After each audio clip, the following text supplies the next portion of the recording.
What's up, everybody? Welcome into the Run In Podcast. I am your host, Big Mike. Welcome in. Hope everybody's having a great day. Today, July 6th, it is Money in the Bank Day, the next WWE PLE coming up this afternoon. Hope you guys are going to be able to enjoy it, sit down and watch it. I think there's going to be a lot of really good matches, some twists and turns coming up, and that's what we're here to talk about. We're going to preview it, see what I think is going to happen, who I think is going to win, some storylines that may come out of it or progress in there. So we're going to go through each match by match and see what I think. If you agree with me, that's awesome. Make sure you put some comments down there if you agree or disagree, who you may think is going to win. And as always, make sure you like and subscribe. Trying to get to 50 subscribers here on YouTube, so hopefully we can go live on YouTube and hopefully have a discussion together in the moment. So the more we grow, the more we're going to get to do here. The better we're going to be for you guys and going forward. So without further ado, let's get right into the show. It is a 5-match card as per, what WWE has been doing recently. They have been most of the B pay-per-views. I say B pay-per-views, just not the main 4 have been 5-match cards. Sorry. So it seems to be a formula that is going to continue going forward, especially for the secondary shows. But it looks like some really good matches. We'll start with the women's Money in the Bank match. You can see down there on the bottom left, you've got Io Sky, Naomi, Lyra Valkyria, Zoe Stark, Tiffany Stratton, and Chelsea Green. Sorry, blanked on her name for just a second, which is weird. Look, I think it's down to 2 women here. I think it's either going to be Tiffany Stratton or Chelsea Green. I think both of them will do a really good job with the briefcase. I think both of them will be very entertaining.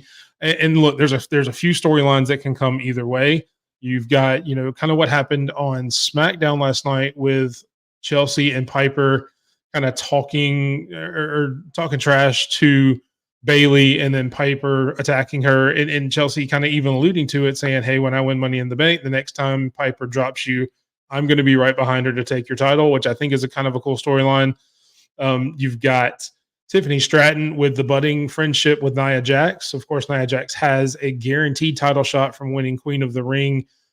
So she's got the title shot at SummerSlam coming up. So I think if they decide to go that direction and put the belt on Nia Jax, I think that's an interesting dynamic if Tiffany wins, where you have a new budding partnership between those two. Kind of will she, won't she kind of thing, turn on a friend. Tiffany Stratton has normally been a heel, so that would be in character for her. I think it would be entertaining. I don't know that any other women in the match would really do as much with it. I mean, Lyra's probably a future champion after the whole Live revenge tour with Rhea and all that gets up, which I think will kick off more at SummerSlam with Rhea. So whoever comes out as champion there. I don't know, as much as I like Zoe Stark in the ring, I don't know what she would really do with the briefcase, because she hasn't had a lot of time, on the mic and things like that. Plus, they're more focusing on the tag team with her and Shayna Baszler. Io Sky has the damage control storyline kind of going on. If she loses, is that going to set her off and she's going to turn on damage control and kind of break that up? What's going to happen there? You do have the interesting part with Naomi being best friends with Bailey. They've alluded to that a few times in a different few matches. So I think that would kind of create the same dynamic between Bailey and Naomi, as I mentioned, between Nia and Tiffany. So I think those are the different storylines that could come out of the match. Ultimately, I'm going to be kind of selfish. The person who I want to win the most, who I think will be the most entertaining, is Chelsea. Chelsea Green is probably, I won't say probably, she is the funniest female character on WWE right now. She's probably the most entertaining outside of the ring and just as an overall character. She also can go inside the ring. If you haven't seen some of her matches outside of the WWE and you can go check them out. She's a really good wrestler, so I think she's a really good shout. She can put on good matches when she wants to, but a lot of people have talked about that she has maximized her minutes on screen when she's had the few on screen that she's had. You look just back at Clash at the Castle, getting involved, getting kicked out, coming back with the mask. It was just a really funny sports entertainment spot that was It was over with the crowd. It was over on the internet. Everybody loved it. Everybody went crazy. And I think she can create those week to week with the briefcase. Obviously it would run its course after a while, but I think with Piper involved, I think you can create a lot of different um a lot of different stories with her doing that, and her whole Karen gimmick where she can complain to the manager where anytime somebody costs her a cash in, or she tries to cash in and something happens where she can't do the cash in, she can always go to Nick Aldis or um, Adam Pierce and say, well, why are you not punishing these people? Why are they costing me my shot to get this? Just that whole dynamic where she can keep that character and just be flat out entertaining throughout the entire time she holds it. And I think they will let her hold it for a while.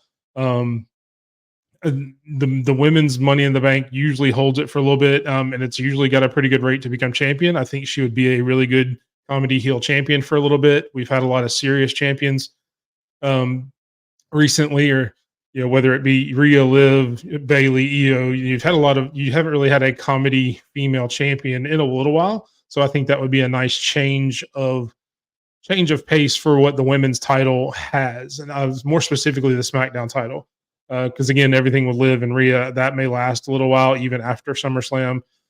So I think that has that story on that end. So I think on the SmackDown side, this would get somebody talking about the women's title over there on SmackDown, just because they haven't really booked Bailey to be strong, so they haven't really had a lot with her doing the title, even though Bailey's one of the best to ever do it. So that's who I think is going to win there. I think it is going to be Chelsea.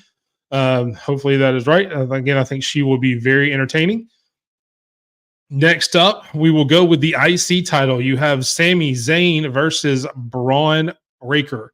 And look, Sammy's been one of the better characters over the past year or two. The whole bloodline thing, then him and Kevin Owens with the tag team championship, and now him with the IC title, beating Gunther, finally coming over that hill, has been a great story. But let's not kid ourselves. Braun Breaker, they've booked him to be a monster since he came in. The whole, some of the camera shots with his speed, the spear coming around on Kaiser, and just all that kind of stuff. I mean, they've booked him to be an absolute beast. And I don't think that changes here. I think he takes the IC title from Sammy. I think there is a lot of really cool matches that you can do with Braun Breaker going forward. You've got Sheamus specifically that, they've kind of had the angle with Kaiser, Sheamus, and Braun here recently on the matches. Then you have Sheamus, who has never won the IC title. So that would be a really good match that you could actually set up for SummerSlam, especially if Kaiser can't come back from his injury that quickly. That is a really good match on a big stage. It really puts Braun over. I still don't think Sheamus beats him. So I hate that for Sheamus, that he still probably won't get the IC title there.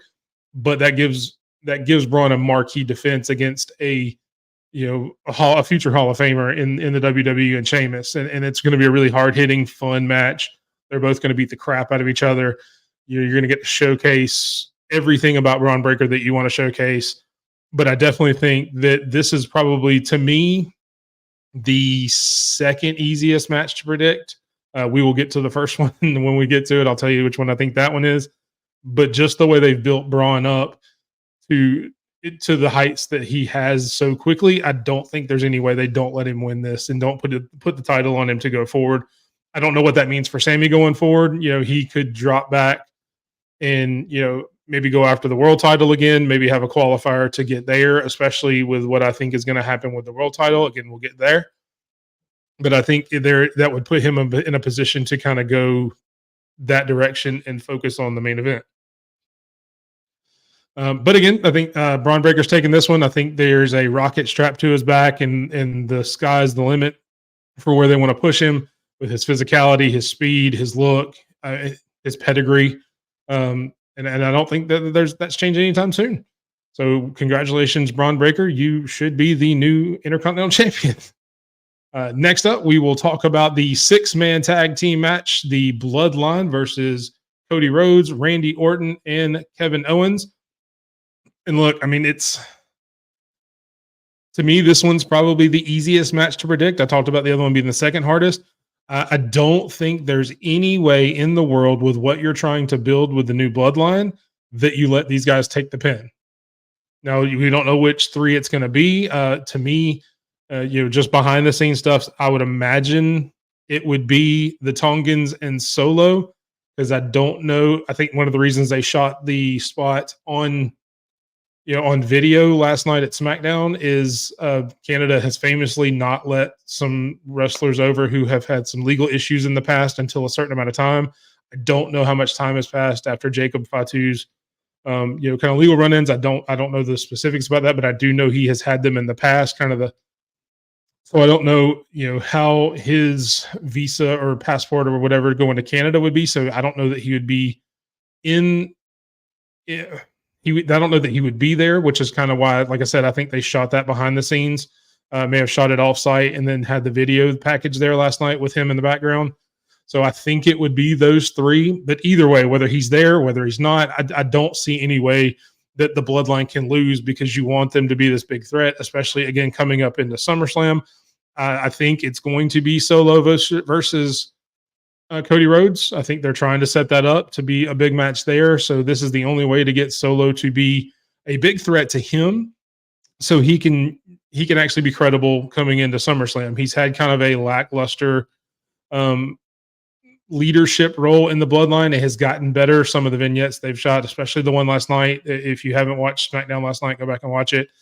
SmackDown, that vignette was really good. How he was just there. The whole thing with Paul Heyman last week. They're finally starting to look like a group that can make some noise and actually be very ominous what they want, instead of everybody kind of making fun of Solo. I think that will fade over the next few weeks, especially how much they go after that kind of persona and continue it. But I think they just beat down. Of course, the baby faces are going to get some run in there. I don't know if maybe you have some kind of miscommunication between Randy and Cody, because I know they have kind of teased that on screen over the past few weeks. So you may get that at some point. But I think right now, I think it's going to be Solo and Cody at SummerSlam. So I actually think that some way, somehow, Solo pins Cody for the bloodline to get the win. I think that makes him look strong. He can come back the next week on SmackDown and talk about how I pinned the champion. I should get a championship match. And what better place than SummerSlam? I'm going to come take the belt back to prove how I'm the tribal chief and how nobody can stop me. And I'm going to take over the bloodline. And there's nothing that anybody, whether it's Cody Rhodes or Roman Reigns, can do about it, and go forward from there. So hopefully I'd like to see Jacob Fatu there. Like I said, I don't know with everything going on, but regardless of which 3 out of the 4 is there, I think the bloodline takes the win. And again, I think that's probably the easiest one to predict, because I don't know how you would, kind of put it together the other way. If the babyfaces win, that kind of stunts all the momentum they've had with the bloodline, and I just don't think that they're going to do that right now. Up next, we have, we're going to go with the men's Money in the Bank match, and we will do, I think WWE announced that the championship match will main event, so we'll do that one last. So we will talk about the men's Money in the Bank. You have LA Knight, Chad Gable, I almost said Damian Priest, Drew McIntyre, Jey Uso, Carmelo Hayes, and Andrade. And look, I think Carmelo Hayes and Andrade are both great talents. I think they have great futures. I think they will both do great things. I just don't think they have a shot to win this match, because there's just so much going on with the other 4. We talked about storylines a lot already, or I have. So the other 4 just have so much that they can do with the briefcase coming out of it, that I think it makes too much sense not to give it to one of those 4. Now, which one of the 4? That's a little bit harder to predict.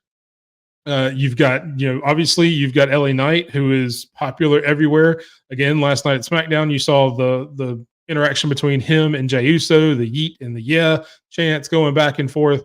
I think either one of those would be really great with it. I think you sell a lot of merch with Jey Uso being Money in the Bank holder with the Yeet in the Bank briefcase that you've kind of seen pictures of online. And I'm not sure if they've already started selling something like that similar yet, but that will definitely be something WWE will cash in on if he wins it. LA Knight, kind of the same thing. Those are going to be merchandise selling juggernauts, for lack of a better term. They will sell tons of that for those two. Chad Gable, you've got a lot of stuff with the Wyatt Six. I think if he wins it, which is possible because they've kind of gone with a storyline where he's beating all the odds after getting taken out by the Wyatt Six. He may kind of be a new man, kind of gotten off of the heel persona back to the good guy, really good wrestler that he's always been. So he could win it.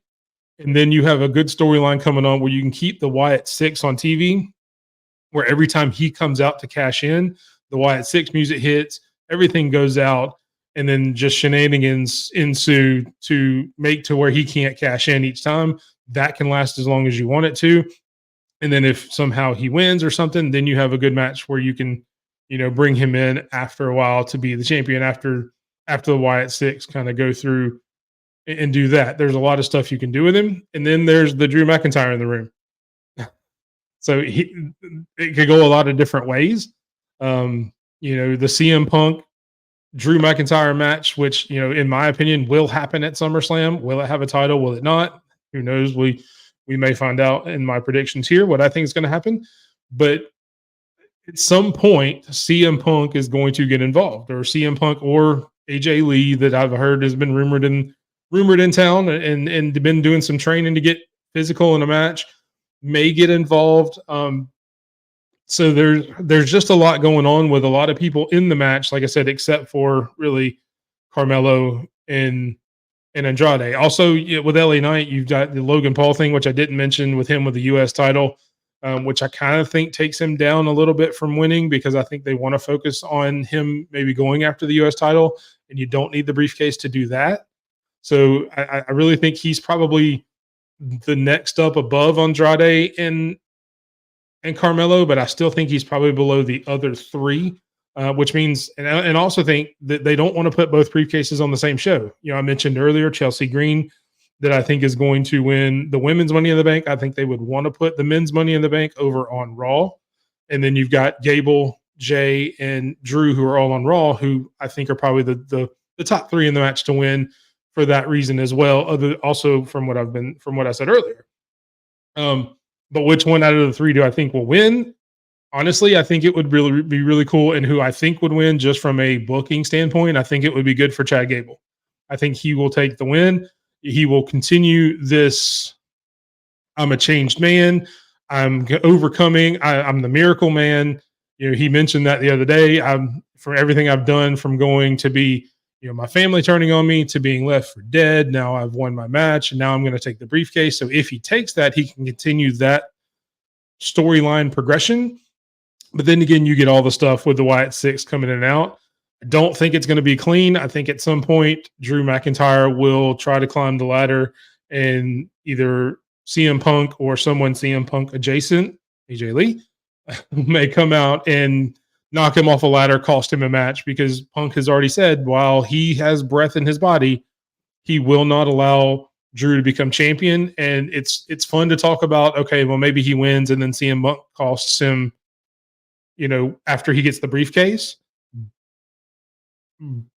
But I don't think they'll do it that way, because if CM Punk stops him from cashing in tonight, then there's always another night, unless he actually gets to cash in and then screws him, which is another way that could go. I just don't think they do that. I think he will cost him in the match, set up the SummerSlam match, let them have the blow off, and then go either have another match later on to have another. And look, they're going to be great matches. So I think there may be a series, but I think the first one happens at SummerSlam. I don't think the title's involved, because it doesn't need to be. So I don't think Drew wins here, because I don't think they want to waste the opportunity to build someone else with the briefcase. That's one of the best things about Money in the Bank. One of the best things that it does is it builds people up. And I think if you do that just to get the storyline for Drew and CM Punk, which is already there and doesn't necessarily need that, it still takes everything away from Drew if he costs him the briefcase, just as much as if he costs him the title. Plus, then you get Jay, Gable, whoever else may win in that scenario. They get the briefcase at that point and can build themselves up, and then you have made two future matches instead of one. So that's kind of the way I think it's going to go. I really want Chad Gable to win. I think it makes sense storyline wise. I could be completely wrong on that, and they may let Drew do it. But I'm going to go out on a limb. I'm going to take the chance and say it's Chad Gable winning Mr. Money in the Bank, or he says, as he says, Master Gable in the Bank. So we'll see. Moving on to the final match and the main event of the night, you have the World Heavyweight Championship, Damian Priest versus Seth Rollins. The stipulation here, if Seth Rollins loses, he can never challenge for the WWE, the world title, as long as Damian Priest holds it. But if Seth Rollins wins, Damian Priest has to leave the Judgment Day, which puts some heavy stakes on it, especially, from Damian's point of view. He's been in the Judgment Day for a while now. Started it with, originally it was him and Rhea and Edge. Then they kicked Edge out, and has grown since then with Finn and JD, and maybe R-Truth, maybe not, kind of Carlito. But that's a lot to put out there. You've got Rollins, who has just come back from an injury, who really only lost the world title because of the injury and everything he was putting on himself. You have a fresh Seth Rollins that has come in. So to me, it makes sense that Seth Rollins win this match. I know a lot of people are gonna hate that because they don't want they want Damian to win. But I think, again, makes storyline sense for Seth Rollins to come in for a couple of reasons. And I don't think it's clean. I think, after Monday, Damian Priest told Finn Balor, I don't need your help. I don't want your help. I want to do this on my own, which he has said before. But usually the Judgment Day tends to come out for whatever reason, either way. We all know they're there. They were at the little press conference they had yesterday. So all the members of the Judgment Day are there. I think Finn Balor comes out, tries to help, maybe kind of, sort of, and accidentally costs Priest the match. I think that forwards that storyline because Damian has said on a number of occasions, you guys need me more than I need you. That kind of lets that come to fruition and kind of develop there. That puts up a possible match between Damian Priest and Finn Balor, or if, Damian wants to find a partner, it could be Damian and whoever against Finn and JD for the tag titles to find out, who really runs or who's really the better of the group.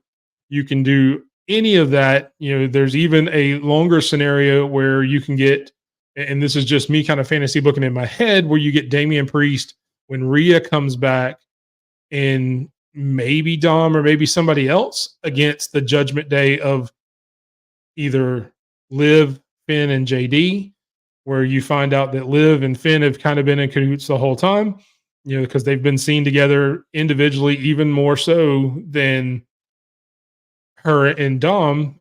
It kind of comes out that she's been leading Dom on. It's kind of been Finn behind the scenes that she's been with, and that's how Liv breaks up the Judgment Day altogether. And then you get a big 6-person blow off between Liv, Finn, and JD versus Rhea, Damian, and either Dom or Carlito or somebody else. Or maybe Dom's in the middle. Maybe it's Liv, Carlito, and Damian, and then you have the other three, and Dom's stuck in the middle between the two. Who does he go with? Who does he doesn't? Or who does he go with? Who not?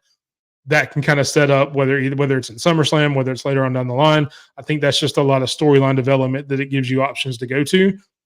Plus, it gives you what would be an incredible match at SummerSlam between Seth Rollins and Gunther. Sign me up for that every day of the week. Two of the best professional wrestlers in the world today going at it for the World Heavyweight title at the second largest show in the company at SummerSlam. I'd take my money. Take it all. Because I would love to see that match, and I would love for them to set that up and make that happen. And I think you do that by letting Seth win here, go on with the Judgment Day with Damian, let them do that, then let Seth and Gunther just cook. Bar none. Let them do what they do. Let them have 30 minutes at SummerSlam. I know that probably won't happen. It'll probably be more closer to 15. But let them have, and they will put on one of the best matches of the year in the WWE, guaranteed. And regardless of who wins it, you can have more matches after that. If Seth retains, Gunther can always come back. If Gunther wins, Seth Rollins can have his rematch. There's just so much that comes from that by Seth Rollins winning this match that to me, I don't think there's any other way to go. Again, kind of like the last match, I could be completely wrong, come flat on my face, but to me, in my head and in my heart, I think that's really where I would want it to go, and how I think that it should end. Plus, you have Seth Rollins, one of the more popular guys, celebrating at the end of the night. The Judgment Day, kind of sowing those seeds of dissent. Come Monday, let them blow it off, and then set up that feud going forward with a solo Damian who has been going babyface more and more and more, with Finn Balor being the heel in the Judgment Day, and let them air all that out at that point. So again, there you have it. My predictions are Chelsea Green for the women, Braun Breaker for the IC title, the Bloodline in the 6-man tag, Chad Gable wins Mr. Money in the Bank, and Seth Rollins with your new World Heavyweight Championship. Let me know how you think I did. Tell me how you disagree or agree. So let me know in the comments. And always make sure you like, subscribe, and follow me on X at _Big Mike 27, where you put content, ask questions of stuff you guys want me to go over, anything like that. And also check out our recap of this and Heat Wave on the Thursday Night Triple Threat podcast. Thursday night, 9 Pacific. One more time, 9 Eastern, 8 Central, on the They Call Me Mr. U podcast network. It is the Thursday Night Triple Threat with myself, Mr. U, and Sped. We will go over all the matches from both Money in the Bank and Heat Wave and preview some storylines that we think are coming up there as well. But that's all for me here. Hope you guys enjoy Money in the Bank. Enjoy, and appreciate you.